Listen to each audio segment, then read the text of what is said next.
ನಾರಾಯಣ ನಾರಾಯಣಂ ಗುಣೈಃ ಸರ್ವೈರುದೀರ್ಣಂ ದೋಷವರ್ಜಿತಂ ಜ್ಞೇಯಂ ಗಮ್ಯಂ ಗುರುಂಶ್ಚಾಪಿ ನತ್ವಾ ಸೂತ್ರಾರ್ಥ ಉಚ್ಯತೆ. ಯಾವುದಾಗಿತ್ತೀಗ?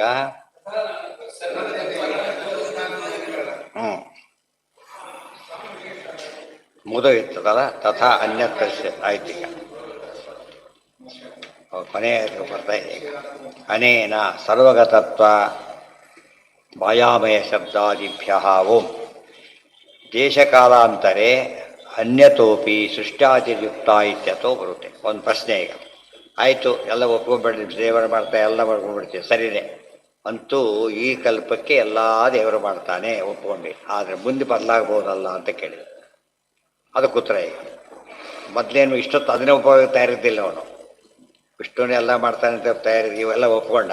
ಆದರೆ ಒಂದು ಸೇರಿಸಿದ, ಗೊತ್ತಾಯ್ತಾ? ಪ್ರಧಾನಮಂತ್ರಿ ನಮ್ಮ ದೇಶಕ್ಕೆ ಲಿಮಿಟ್ ಆಯ್ತಾಗ ಅವನೀಗ ಈ ಕಾಲಕ್ಕೆ ಆ ರೀತಿ ಮಾಡೋಣ. ವಿಷ್ಣುವಿಗೆ ನಿಮ್ಮೀನು ಏನಾದ್ರು ತಿಳ್ಕೊಳ್ಳಿ, ಅಷ್ಟು ಅರ್ಥ ಮಾಡ್ಕೋದ ಅಲ್ಲ.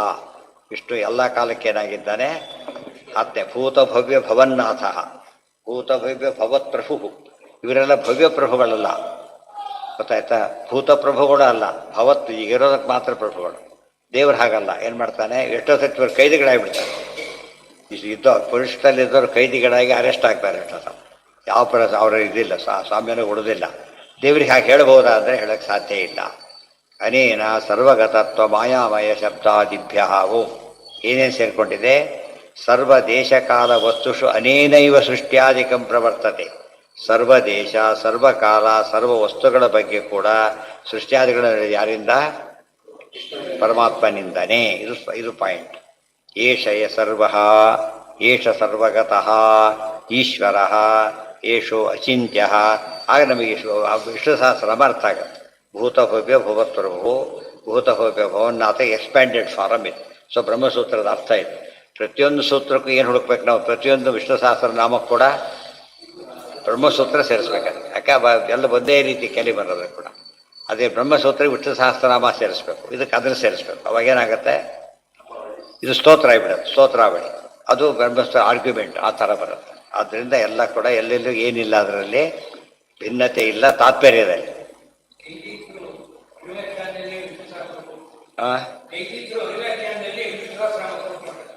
ಯಾಕೆ ಹೊಂದುತ್ತೆ ಅಂತ ಹೇಳಿ ತೋರಿಸೋದಕ್ಕೋಸ್ಕರ ಎಲ್ಲ ಕಡೆ ಕೊಟ್ಟು ಮಾಡಿಲ್ಲ. ಯಾಕಂದ್ರೆ ತಿಳ್ಕೊಳ್ಳಿ ಅಂತ ಅರ್ಥ. ಎಲ್ಲ ಕಡೆ ಅವರೇ ಮಾಡಿಬಿಡೋದು, ನಮ್ದೇನು ಕೆಲಸ ಇಲ್ಲ ಅಂತ ಆಗಬಾರ್ದು. ಸರ್ವತ್ರ ಸರ್ವಮೇತಸ್ಮಾತ್ ಸರ್ವದಾ ಸರ್ವವಸ್ತುಷು ಸ್ವರೂಪಭೂತಯ ನಿತ್ಯ ಶಕ್ತಿಯ. ಕೆಲವೆಲ್ಲ ಹಾಕಿ ಬಡಿಸಿಡ್ರಿ ಅಂತಾರೆ. ಈ ಪಾಯಸಕ್ಕೆ ಬೆಲ್ಲ ಹಾಕಿ ಎಲ್ಲ ಹಾಕಿ ನೀವೇ ಕಲಿಸ್ಕೊಂಡು ಮಾಡಿಕೊಂಡು ಹೇಳಕ್ಕೆ ಹೋಗೋದಿಲ್ಲ. ಯಾವ್ದು ಕೆಲಸದಲ್ಲಿ ಏನು ಬೇಕಿಲ್ಲ ಅವರಿಗೆ, ಎಷ್ಟೇ ಬರೀ ಕೆಲಸ ಅಷ್ಟೇ ಕೆಲಸನೇ. ಆದರೆ ಮಾಡೋ ಕೆಲಸ ಬೇರೆ, ಮಾಡಬೇಕಾದ್ರೆ ಪ್ರೊಫೆಷನ್ ಪದ್ಧತಿ ಬೇರೆ. ನಮಗೆ ಯಾರಿಗೂ ಏನು ಕೆಲಸ ಕೊಡಲಿಲ್ಲ, ಉಳಿದವರಿಗೆಲ್ಲ ಕೂಡ ಇರೋದನ್ನು ಓದಿ ಹೇಳಿ ಅಷ್ಟೆ. ಅದ್ರ ಬಗ್ಗೆ ಏನೋ ಓದಿ ಏನೋ ಹೇಳ್ಬೇಡ, ಅದು ಪದ್ಧತಿ ಆಗ್ಬಿಡೋದು. ಇರೋದೇ ಓದೋದು ಹೇಳೋದು ಮಾಡಿದ್ರೆ ತಪ್ಪಾಗ, ಅದು ಮಾಡಬಾರ್ದು. ನಮಗೆ ಆ ಕೆಲಸ ಕೊಟ್ಟೇ ಇಲ್ಲ. ಸರ್ವಜ್ಞ ವನ್ಯಮನವೇಷ್ಟ ಸಕಾರ್ಯ ವೀರಂ. ನೀವು ಮಾಡಿರಿ ಎಲ್ಲ ಅಡಿಗೆ. ಯಾವ ಸಭಾರದವರು ಹೋದವ್ರು ಊಟ ಮಾಡಿ ಅಡಿಗೆ ಮಾಡೋದು ನೋಡಿದ್ದೀರಾ? ಹೋದವನು ಅಡಿಗೆ ಎಲ್ಲರೂ ವಾಪಸ್ ಹೋಗ್ತಾರೆ, ಅವ್ರು ದಾನ ಮಾಡ್ತೇನೆ ಅಂತ ಹೋಗೋದಿಲ್ಲ, ಬರೋದಿಲ್ಲ, ಬಂದರೂ ಹೋಗೋದಿಲ್ಲ. ಯಾಕೆ? ವಿಜಯದಾಸರತ್ತವ್ರು ಮಾಡಿದ್ರು, ಎಲ್ಲರೂ ಮಾಡೋಕ್ಕಾಗೋದಿಲ್ಲ. ಯಾಕೆ ಮಾಡಿ ನಾವು ನಾನು ಇಷ್ಟು ಮಾಡ್ಕೊಂಡು ಇಷ್ಟಾಗಿ ಒದ್ದಾಡಲಿ ಅಂತ ಹೋಗ್ಬಿಡ್ತಾರೆ. ದೇರ್ಫೋರ್ ದೇಶಕಾಲ ಭೇದದಿಂದಾಗಿ ಭಗವಂತ ಬೇರೆ ಆಗೋದಿಲ್ಲ. ಇದು ಬಹಳ ಮುಖ್ಯ. ಸರ್ವತ್ರ ಎಷ್ಟೋ ಸರ್ತೆ ಜಡ್ಜಿಗಳೆಲ್ಲ ಕೂತಿರ್ತಾರೆ ಅಂತ ತಿಳ್ಕೊಬೇಡ. ಕೆಲವರು ಕೇಸಲ್ಲಿ ಏನು ಮಾಡ್ತಾರೆ ಗೊತ್ತಾ? ಅವ್ರು ಮುಂದೆ ಬರದಂತೆ ನೋಡ್ಕೊತಾರೆ. ಒಳ್ಳೆ ಜಡ್ಜಿಗಳು ತಮ್ಮ ಅಗೇನೆಸ್ಟ್ ಬರುತ್ತೆ ಅಂತ ಗೊತ್ತವ್ರಿಗೆ ಏನು ಮಾಡಿಬಿಡ್ತಾರಾಗ? ಪೋಸ್ಟ್ಪೋನ್ ಮಾಡಿಸ್ತಾ ಹೋಗ್ತಾರೆ. ತಮಗೆ ಬೇಕಾದ ಜಡ್ಜ್ ಬಂದ ತಕ್ಷಣ ಏನು ಮಾಡಿಬಿಡ್ತಾರೆ? ಜಡ್ಜ್ ಅಂದರೆ ಅಲ್ಲಿ ಎಲ್ಲ ಒಳ್ಳೆಯ ಕೆಲಸಕ್ಕೆ ಆಡ್ತೀವಿ. ಕೆಲವರು ಒಳ್ಳೆ ವಿವೇಕಿ, ಅವನು ಇದೇನಲ್ಲ, ದುಷ್ಟ ಏನೂ ಅಲ್ಲ, ಆದರೆ ನ್ಯಾಯ ನಿರ್ಣಯ ಮಾಡೋದ್ರಲ್ಲಿ ಒಳ್ಳೆ ಎಕ್ಸ್ಪರ್ಟ್ ಅಲ್ಲ. ಅವನು ಕನಸಿ ತಪ್ಪಾದ ಶಾಂತಿ ಇನ್ನೊಬ್ರು ಬಂದುಬಿಟ್ರೆ ಸಾಕು, ಯೋಚನೆ. ಅವರು ನಿಷ್ಪಕ್ಷಪಾತಿ, ಅವರು ಕರೆಕ್ಟಾಗಿ ಸಿಕ್ಬಿಡೋದು ಈ ಮಾತಾಡ್ತಾರೆ. ಆ ದೃಷ್ಟಿಯಲ್ಲಿ ನಾವು ದೇವ್ರನ್ನ ಬದಲಾಯಿಸೋಣ. ಏಕಾಶಿ ದೇವರಿತ ಮುಂದಿನ ಕಾಲಕ್ಕಂತ ದೇವ್ರು ಬರಲಿಕ್ಕಿಲ್ಲ ಅಂತ ಯೋಚನೆ ಮಾಡ್ಲಿಕ್ಕೆ ಹೋಗಬೇಡ. ಇವರೇ ಇರ್ತಾರೆ. ಆದ್ದರಿಂದ ಇವತ್ತೇನು ಕಾಲಕ್ಕ ಇಲ್ಲ. ಅಂದರೆ ಯಾವುದೇ ರೀತಿಯಲ್ಲಿ ಏನು ಬದಲಾವಣೆ ಆಗೋದಿಲ್ಲ. ಎಷ್ಟೋ ಸತ್ಯ ಕೆಲವರು ಕಾನೂನು ಮಾಡಿರ್ತಾರೆ, ಇನ್ನೊಬ್ಬ ಗೌರ್ಮೆಂಟ್ ಎಲ್ಲ ಚೇಂಜ್ ಮಾಡಿಬಿಡ್ತಾರೆ. ಕೆಲ ವಿರುದ್ಧ ತೆಗೆದಿರೋದನ್ನ ತಮ್ಮ ಹೆಸರಲ್ಲಿ ಹಾಕ್ಕೊಂಡು ಉಳಿದ ತಯಾರು ಹಾಕ್ಬಿಡ್ತಾರೆ. ಅದು ಹಾಗೆ ದೇವರಲ್ಲಿ ಯಾಕೆ ಕಾನ್ಸ್ಟಿಟ್ಯೂಷನ್ ಬದಲಾವಣೆ ಆಗೋದಿಲ್ಲ ಅಂದರೆ ಒಬ್ಬನೇ ಪರಿಪೂರ್ಣ ಸರ್ವಶಕ್ತ. ಇವರು ಮೆನಿ ಸರ್ವಶಕ್ತರಲ್ಲ ಇದು. ಆದ್ದರಿಂದ ಮತ್ತೆ ಮತ್ತೆ ಏನಾಗಬೇಕಾಗುತ್ತೆ, ಅದಕ್ಕೆ ಬದಲಾವಣೆ ಮಾಡಬೇಕಾಗತ್ತೆ. ಅದಕ್ಕೆ ಪ್ರಶ್ನೆ ಬರೋದಿಲ್ಲ. ದೇವರಿಗೆ ಜಾತಕ್ಕೆ ಬರೋದಿಲ್ಲ. ಅಧ್ಯಾತ್ಮದ ಕಾನೂನು ಬದಲಾಗದೇ ಇರೋದಕ್ಕೆ ಕಾರಣ ಏನು ಅಂದರೆ, ಮೂಲತಃ ಮಾಡಿರೋದು ಯಾರು? ತೇನೇ ಬ್ರಹ್ಮ ಹೃದಯ ಆದಿಕವೇ, ತಾನೇ ಮಾಡಿರೋದಾದ್ರಿಂದ ಯಾವ ಕಾಲಕ್ಕೂ ಬದಲಾವಣೆ ಆಗೋ ಚಾನ್ಸ್ ಇಲ್ಲ. ತಥಾ ಜೀವಾನಂದಾದೇಹೇ ಅನ್ಯದ್ ಬ್ರಹ್ಮ ಅಲ್ಲ, ಹಿಂದಿದೆ ಬ್ರಹ್ಮಾದಿ ಸರ್ವತ್ರ ಸರ್ವಮೇ ತಸ್ಮಾತ್ ಸರ್ವದಾ ಸರ್ವವಸ್ತುಷು ಸ್ವರೂಪಭೂತಯ ನಿತ್ಯಶಕ್ತಿಯ. ನೋಡಿ, ಎಲ್ಲವೂ ಸ್ವರೂಪಭೂತವಾದ ನಿತ್ಯಶಕ್ತಿ ಪರಮಾತ್ಮರದು. ಅದು ಮಾಯಾ ಅಂತಲೂ ಕರೀತಾರೆ. ಅಥೋ ಮಾಯಾಮಯಂ ವಿಷ್ಣುಂ ಪ್ರವದಂತಿ ಸನಾತನಂ ಇತಿ ಚತುರ್ವೇದ ಶಿಖಾಯಂ. ಅದಕ್ಕೆ ವಿಷ್ಣುವನ್ನು ಏನಂತ ಕರೀತಾರೆ? ಮಾಯಾಮಯ ಅಂತ ಕರೀತಾರೆ. ಮಾಯೆಗೆ ಒಳಗಾದವನು ಅಂತ ಅರ್ಥ ಅಲ್ಲ, ಮಾಯೆಗೆ ನಿಯಂತ್ರಣ ಮಾಡುವವನು ಅಂತ ಅರ್ಥ. ಆದಿಶಬ್ದವತ್. ಉದಾಹರಣೆಗೆ ಒಂದೇ ಬೋಟಲ್ಲಿ ಕೂತಿದ್ದಾರೆ, ಪ್ಯಾಸೆಂಜರ್ಸ್ ಕೂತಿದ್ದಾರೆ, ಅವನು ಕೂತಿದ್ದಾರೆ, ನಾವಿಕ, ಗೊತ್ತಾಯ್ತಾ? ಬಟ್ ಅವನಿಗೆ ಏನು ಗೊತ್ತಿದೆ? ಇವರಿಗೆ ಅದು ಗೊತ್ತಿಲ್ಲ. ಅದು ಒಂದೇದಲ್ಲಿ ಕೂತಿರೋದು. ಒಂದೇ ಬೋಟಲ್ಲಿ ನಾವೇ ನಡೆಸೋನು ಕೂತಿದ್ದಾನೆ, ಪ್ರಯಾಣ ಮಾಡೋರು ಕೂತಿದ್ದಾರೆ. ಅದೇ ರೀತಿಯಲ್ಲಿ ಒಂದೇ ದೇಹ, ಇದು ನಾವೇ. ಇದು ಮುಂದೆ ವೈಕುಂಠಕ್ಕೆ ಹೋಗೋ ನಾವೇ. ಸಂಸಾರ ಸಂಬಂಧ ಅಂತ ಯಾತ ಕರೀತಾರೆ ಅಂದರೆ, ಸಮುದ್ರ ದಾಟಿಕೊಂಡೆ ಅಲ್ಲಿಗೆ ಹೋಗೋದು. ದೇಹ ಏನಾಗ ನಾವೇ, ದೇಹ ನಾವೇ ಆಯ್ತಾಗ. ಆ ನಾವೇ ನಡೆಸೋದು ಮಾತ್ರ. ನಾವೇ ಕೂತವ್ರಾಗಬೇಕು ಹೊರತು ನಾವು ಏನಂತ ತಿಳ್ಕೊಬಾರದು, ನಾವೇ ನಡೆಸೋರಲ್ಲ. ತಿಳ್ಕೊಂಡ್ರೆ ಏನಾಗುತ್ತೆ, ಅಲ್ಲಿಗೆ ಅಪರಾಧ ಆಗ್ತದೆ. ಕೂತವ್ರ ಬದಲಿ ಒಂದು ಹಾಕ್ತಾರೆ. ನೀನು ಕೂತರ ಇಳಿದೋಗ್ತೀವಿ, ನೀರು ಕೂತರ ಇಳಿದೋಗ್ತೀವಿ ನಾವು. ಯಾಕೆ? ನೀನು ಡ್ರೈವಿಂಗ್ ಬರೋದೇ ಇಲ್ಲ ಫಸ್ಟ್ ಆಫ್ ಆಲ್. ಆ ರೀತಿ ತಿಳ್ಕೊಂಡಾಗ ಒಂದೇ ನಾವೇ. ಇಲ್ಲಿ ಇಬ್ಬರಿದ್ದಾರೆ, ನಡೆಸೋವನಿದ್ದಾನೆ, ಕೂತವರಿದ್ದಾರೆ. ಒಂದೇ ಆಫೀಸಿನೊಳಗೆ ಎಕ್ಸಿಕ್ಯೂಟಿವ್ ಇದ್ದಾನೆ, ಹೇಳೋನಿದ್ದಾನೆ. ಅದೇ ರೀತಿ ಒಂದೇ ಕ್ಲಾಸ್ನೊಳಗೆ ಹೇಳೋನಿದ್ದಾನೆ, ಕೇಳೋರು ಇದ್ದಾನೆ. ಒಂದೇ ದೇಹದೊಳಗೆ ಯಾರಿದ್ದಾರೆ? ಸ್ವತಂತ್ರ ಪರಮಾತ್ಮನೂ ಇದ್ದಾನೆ ಮತ್ತು ಜೀವನೂ ಇದ್ದಾನೆ. ಅದನ್ನ ನಾವೇ ಆಗಿ ನಮ್ಮ ದೇಹ ಇದೆ ಅಷ್ಟೇ ಹೊರತು ಏನಲ್ಲ. ದೇಹನೇ ಜೀವನೂ ಅಲ್ಲ, ದೇವರೂ ಅಲ್ಲ ದೇಹ. ಅಥೋ ಮಾಯಾಮಯಂ ಆದಿಶಬ್ದ ಅನ್ಯತ್ರ ಪ್ರಮಾಣಾಭಾವಾಚ್ಚಾವಂ. ಆದಿಶಬ್ದ ಯಾತಕ್ಕೆ ಹಾಕಿದ್ರಂದರೆ ಇದಕ್ಕೆ ವಿರುದ್ಧವಾದಂತಹ ಪ್ರಮಾಣ ಇಲ್ಲವೇ ಇಲ್ಲ. ಸರ್ವಗತತ್ವ ಮಾಯಾಮಯ ಶಬ್ದಾದಿಭ್ಯ ಅಂತ ಅದಕ್ಕೆ ಹೇಳಿದ್ದಕ್ಕೆ ಅರ್ಥ ಹೇಳಿದೆ. ಅಲ್ಲಿಗೆ ಅದು ಮುಗೀತು. ನೆಕ್ಸ್ಟು ಇದು ಭಾರಿ ಇಂಪಾರ್ಟೆಂಟ್. ಇನ್ನೊಂದು ಬಂತೀಗ ಕೊನೆಯ ಅಧಿಕರಣ. ಕರ್ಮಾಪೇಕ್ಷತ್ವಾತ್ ಫಲದಾನಸ್ಯ ತದೇವ ದದಾತಿ ನ ವಾಚ್ಯಂ ಇತಿ ನ ವಾಚ್ಯಂ ಕುತಃ. ನಾವು ಪರಮಾತ್ಮ ಎಲ್ಲ ಕೆಲಸನೂ ಪರಮಾತ್ಮ ಕರ್ಮಕ್ಕೆ ತಕ್ಕಂತೆ ಫಲ ಕೊಡೋದಾದರೆ ಪರಮಾತ್ಮಂದೇನು ಬಂತು? ಯಾವ್ದು ದೊಡ್ಡದೀಗ? ಕರ್ಮ ದೊಡ್ಡದು ಅಷ್ಟೇ. ಕರ್ಮ ನೋಡೇ ಪರಮಾತ್ಮ ಕೊಡೋದಾದರೆ ಅನುಗ್ರಹ ಹಾಕ್ಬೇಕು ನಮಗೆ. ಅದಕ್ಕೆ ಪುಣ್ಯಕ್ಕೆ ನಾವು ಯಾರು ವ್ಯಾಲ್ಯೂಯೇಷನ್ ಕೊಟ್ಟಾಗ ಅನುಗ್ರಹ ಮಾಡಿ ಅಂತ ಯಾರು ಗೊತ್ತಿಲ್ಲ, ಯಾರಿಗೂ ಗೊತ್ತೇ ಇಲ್ಲ. ಒಂದಿಗೆ ಎಷ್ಟು ಚೆನ್ನಾಗಿ ಬರೆದಿದ್ದೇವೆ, ಪಾಸ್ ಆಗ್ತೀವಿ ಅಂತ ಗೊತ್ತೋ ಇಲ್ಲೋ, ಅಷ್ಟು ತಿಳ್ಕೊಂಡ್ರೆ ಸಾಕು. ದೇವ್ರನ್ನ ಯಾಕೆ ಒಪ್ಬೇಕು ಅದಕ್ಕೆ ಅಂತ ಪ್ರಶ್ನೆ. ತದೇವ ದದಾತಿ ಇತಿ ನವಾಚ್ಯಂ ಕುತಃ. ಓಂ ಫಲಮತ ಉಪಪತ್ತೇ. ಕರ್ಮಕ್ಕೆ ಫಲ ಕೊಡೋ ಶಕ್ತಿ ಇಲ್ಲ. ನಚ ಕರ್ಮ ವಿಮಾಬಲ ಕಾಲ ಗುಣ ಪ್ರಕೃತಿ ಈಶಂ ಅತಿತ್ತನು ತದ್ಧೀಯತ. ಇದಕ್ಕೆಲ್ಲ ಅರ್ಥ ಸ್ತೋತ್ರ ಸೂತ್ರಕ್ಕೆ ಭಾಷ್ಯ. ಕುತಃ ಓಂ ಫಲಂ ಅತಃ. ಅತಃ ಅಂದರೆ ವಿಷ್ಣುವಿನಿಂದಾನೆ. ಆ ಅಂದರೆ ವಿಷ್ಣು. ಅತಃ ವಿಷ್ಣುತ ಏವ ಉಪಪತ್ತೇ ಓಂ. ಅತಃ ಸರ್ವೇ ಅತ ಏವ ಈಶ್ವರಾತ್ ಫಲಂ ಭವತಿ. ನಹಿ ಅಚೇತನಸ್ಯ ಸ್ವತಃ ಪ್ರವೃತ್ತಿಯುಜ್ಯತೆ. ಅಚೇತನಕ್ಕೆ ಅದೇ ಯುಕ್ತಿ ಅಲ್ಲಿ ಕೊಟ್ಟೆ. ಅಚಿತ್ತನು ತದ್ಧೀಯತ ಅಂದ್ರೆ ಒಂದೇ. ನಹಿ ಅಚೇತನಸ್ಯ ಸ್ವತಃ ಪ್ರವೃತ್ತಿಯುಜ್ಯತೆ. ದ್ವಾದಶ ಸ್ತೋತ್ರ ಪೂರ್ತಿ ಬ್ರಹ್ಮಸೂತ್ರ ಭಾಷ್ಯ ಆಗಿ. ಬ್ರಹ್ಮಸೂತ್ರ ಭಾಷ್ಯ ದ್ವಾದಶ ಸ್ತೋತ್ರ ಅನುಸಂಧಾನ ಮಾಡಿಕೊಂಡ್ರೆ ಅದೆಲ್ಲ ಗೊತ್ತಿರಬೇಕು.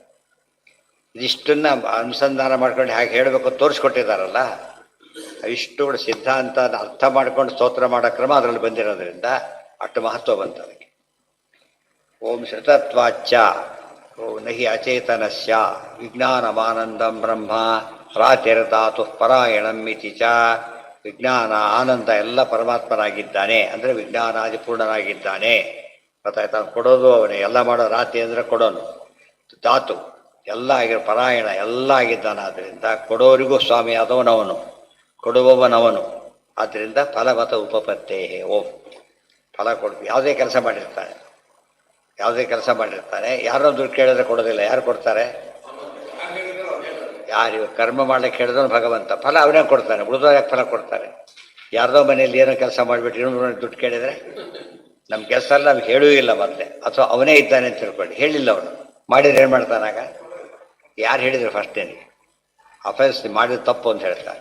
ಅಲ್ಲ ಒಡ್ಡು ಚೆನ್ನಾಗಿತ್ತು ಮಂಟಪ ಮಾಡಿಬಿಟ್ರೆ ನಾನು ಒಡ್ಡು ಚೆನ್ನಾಗಿರ್ಬೋದು, ನಾನು ಮಂಟಪ ಮಾಡಿಸೋದು ನನಗೇನು ಐಡಿಯಾ ಇಲ್ಲ ಅದರೊಳಗೆ, ಬೇರೆ ಏನೋ ಐಡಿಯಾ ಇತ್ತು, ನೀವು ಬಿಟ್ಟು ಹಾಳು ಮಾಡಿಬಿಟ್ಟು ಅಂತ ಕೇಳ್ತಾರೆ. ಮಂಟಪ ಮಾಡೋ ಉದ್ದೇಶದಿಂದ ಮಾಡಿಬಿಟ್ರೆ ಏನಾಗುತ್ತೆ ಅಲ್ಲಿಗೆ? ಆಗೋದು ಖುಷಿ ಆಗುತ್ತೆ, ಇಲ್ಲ ಹೋದ್ರೆ ಇಲ್ಲ.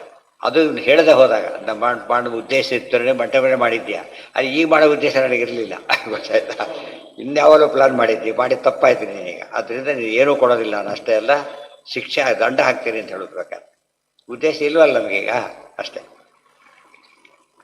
ಎಷ್ಟೋ ಕಡೆಗೆ ಬಸ್ ರೀತಿಯಲ್ಲಕ್ಕೆ ಈಗ ಭಾಳ ಸೈಜ್ ಚೇಂಜ್ ಆಗಿಬಿಟ್ಟಿದೆ. ನಾವು ಹೇಳಿರೋದಿಲ್ಲ, ಎಲ್ಲ ಕೆಳಗಿಸ್ಬಿಡ್ತಾರೆ, ನಾವು ಕೂಲಿ ಅವ್ನು ಬಂದುಬಿಟ್ಟ, ಗೊತ್ತಾಯ್ತಾ. ಆಮೇಲೆ ಏನು ಮಾಡ್ತಾನೆ, ನಾವು ಕೂಲಿ ಬೇಡ ಅಂದರೆ ಇಳಿಸೇ ದುಡ್ಡು ಕೊಡಿರ್ತಾರೆ, ಇಳಿತ ಕೇಳಿದ್ರೆ ಇಳಿಸಿ ದುಡ್ಡು ಕೊಡಿ ಅಂಚಿತ್ತು ಏರಿಕೆಲ್ಲ ಹಿಡಿದ ಕೊಟ್ಬಿಡ್ತಾರೆ. ಅರ್ಥ ಆಯ್ತಾ. ಇಳಿಸಿ ಮೇಲಲ್ಲ, ಅದಕ್ಕೆ ಎಷ್ಟು ಕೊಡಬೇಕು? 10 ರೂಪಾಯಿ ಒಟ್ಟು ಇಲ್ಲಿದ್ದು ಇಳಿಸಿ ಕೈಲಿ ಇಟ್ಕೊಂಡಿದ್ದಕ್ಕೆ, ಅದು ನನಗೆ ಮೋಸ. ಅದು ಇಳಿದು ಬೇಕಾ ಕೇಳಿ ಇದು ಮಾಡಿ ಹೋಗೋದು. ಅದು ಕೆಲವು ಅಂಥವ್ರು ಇರ್ತಾರೆ ಪಾಪ, ಕೆಲವು ಇಂಥವ್ರು ಇರ್ತಾರೆ. ಆದ್ದರಿಂದ ಏನೋ ಮಾಡಿದರೆ ಫಲ ಕೊಡೋದಿಲ್ಲ. ಸಂಧ್ಯಾವಂದನೆ ಮಾಡಿದ್ರೆ ಫಲ ಯಾಕೆ ಕೊಡ್ತಾನೆ ದೇವರು? ಮಾಡಕ್ಕೆ ಹೇಳಿದ್ದಾನೆ, ಅದಕ್ಕೆ ಕೊಡ್ತಾನೆ. ನೀವು ಯಾವುದೋ ಹೇಳಿಲ್ಲ, ಅದು ಮಾಡಿದರೆ ಏನು ಮಾಡ್ತಾನೆ? ಕೊಡೋದಿಲ್ಲ. ತಪ್ಪೇನೆ ಮಾಡಿದ್ದಾನೆ, ಶಿಕ್ಷೆ ಕೊಡ್ತಾನೆ. ಇದು ಅರ್ಥವಾಗಿ ಯಾತಕ್ಕೆ ನಾವು ಭುಂಕ್ಷತೆ ಕರ್ಮ ನಿಜಂ ನಿಯತಂ. ನಿಯತಂ ಅಂದರೆ ನಿಮಗೇನು ಪ್ರಿಸ್ಕ್ರೈಬ್ ಆಗಿದೆಯೋ ಆ ಡ್ಯೂಟಿ ಮಾಡಿದರೆ ಮಾತ್ರ ದೇವರೇನು ಕೊಡ್ತಾನೆ? ಫಲ ಕೊಡ್ತಾನೆ. ಮತ್ತು ಬೇರೆ ಅದು ಅದೇ ಕ್ರಮದಲ್ಲೇ ಮಾಡಬೇಕು. ಇವತ್ತೆ ಅದೇ ಕ್ರಮದಲ್ಲಿ ಮಾಡಬೇಕು, ಬೇರೆ ಕ್ರಮದಲ್ಲಿ ಮಾಡಕೂಡದು. ಕರ್ಮ ವಿಧಿ ಎರಡೂ ಗೊತ್ತಿದ್ದರೆ ಮಾತ್ರ ಫಲ ಬರೋದರಿಂದ, ಎಲ್ಲ ಗೊತ್ತಿದ್ದು ಮಾಡಿಸೋ ಪರಮಾತ್ಮನಾದ್ದರಿಂದ ಫಲ ಯಾರು ಕೊಡ್ತಾರೆ? ಪರಮಾತ್ಮನೇ ಕೊಡಿ. ಯಾರೇ ಮಾಡಿದರೂ ಕೂಡ ಆ ಸ್ಟೇಟಲ್ಲಿ ಮಾಡಿದರೆ ಆ ಸ್ಟೇಟ್ ಅವರು, ಕಂಟ್ರಿ ದೇವ್ರು ಎಲ್ಲ ಅವನೇ ಆಗಿರೋದ್ರಿಂದ ಅಲ್ಟಿಮೇಟ್ ರೆಸ್ಪಾನ್ಸಿಬಿಲಿಟಿ ಯಾವುದು? ಪರಮಾತ್ಮನ ಮುಳ್ಳು ಚುಚ್ಚೋದ್ರ ಮೇಲೆ ತಿಳ್ಕೊಬೇಡ. ಅದು ಬೇಸಿಕಲಿ ಪರಮಾತ್ಮ ಯೋಜನೆ ಮಾಡಿದ್ದಾರೆ. ಅದಕ್ಕೆ ಅವನಿಗೆ ಅಂತ ಯೋಗ ಇತ್ತು. ಭಕ್ತನಿಗೆ ಆದರೆ ಯಾವುದೋ ಶಾಸ್ತ್ರಾರ್ಥ ಕಾಲಿ ಬಿದ್ದು ಕಾಲು ಹೋಗೋ ಪ್ರಸಂಗ ಇರ್ತದೆ, ಇಷ್ಟಕ್ಕೆ ಮುಗಿಸ್ಬಿಡ್ತಾನೆ. ಕರ್ಮ ಅನುಭವನ ಆಗಿರಬೇಕು, ಏನೋ ಟೋಕನ್ ಪನಿಷ್ಮೆಂಟ್ ಇದ್ದಾಗ. ಮತ್ತು ಕೆಲವರಿಗೆ ಟೋಕನ್ ಪನಿಷ್ಮೆಂಟ್ ಇರುತ್ತೆ, ಹುಚ್ಚುಚ್ಚ ಮಾಡ್ತಾರೆ. ಫುಲ್ ಪನಿಷ್ಮೆಂಟ್, ಆ್ಯಕ್ಚುಯಲ್ ಪನಿಷ್ಮೆಂಟೇ ಸಿಗುತ್ತೆ. ಅದು ದೇವರ ಶಿಕ್ಷೆ. ಅದು ಯಾಕೆ? ಗುಣಕ್ಕೆ ಮನ್ನಣೆ ಕೊಡ್ತಾನೆ, ದೋಷಕ್ಕೆ ಶಿಕ್ಷೆ ಕೊಡ್ತಾನೆ.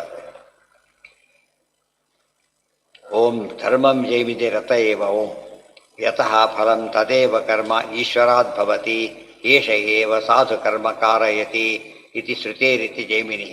ಇನ್ನೊಂದು ಆಸ್ಪೆಕ್ಟಲ್ಲಿ ಹೇಳ್ತಾರೆ, ಪರಮಾತ್ಮ ಫಲ ಯಾತಕ್ಕೆ ಕೊಡ್ತಾನೆ ಅಂದರೆ ಅವನು ಹೇಳಿದವನು ಅವನೇ ಆದ್ದರಿಂದ ಫಲ ಕೊಡ್ತಾನೆ. ಇಲ್ಲಿ ಉಳಿದವರು ಕೊಡೋ ಶಕ್ತಿ ಇಲ್ಲ ಆದ್ದರಿಂದ ಕೊಡ್ತಾನೆ ಅಂತ ಒಂದು. ಕ್ಯಾಶಿಯರ್ ಕೆಲಸ ಏನು? ಇಸ್ಕೊಳ್ಳೋದು ಕೊಡೋದು ಅಷ್ಟೇ, ಬೇರೆ ಕೆಲಸ ಇಲ್ಲ. ಆ ರೀತಿ ಅಲ್ಲ ದೇವರು. ಏನಾಗಿದ್ದಾನೆ ದೇವರು ಅಂದರೆ ಧರ್ಮ ಹೇಳಿದವನು ಅವನೇ, ಧರ್ಮ ಮಾಡಿಸೋನು ಅವನೇ, ಮತ್ತೆ ಧರ್ಮ ಫಲ ಕೊಡೋನು ಅವನೇ. ಕೈ ತಾನೇ ಒಳ ನಿಂತ್ಕೊಂಡು ಮಾಡಿಸ್ತಾನೆ. ಆದ್ದರಿಂದ ಫಲ ಕೊಡೋ ಅಧಿಕಾರ ಯಾರಿಗಿದೆ? ಬೇರೆಯವರಿಗಿಲ್ಲೇ ಇಲ್ಲ. ಪೂರ್ವಂತು ಬಾದರಾಯಣು ಹೇತೋಪದೇಶ ಆತೋ. ಅದು ನಾಳೆ ಸ್ವಲ್ಪ ಇದೆ.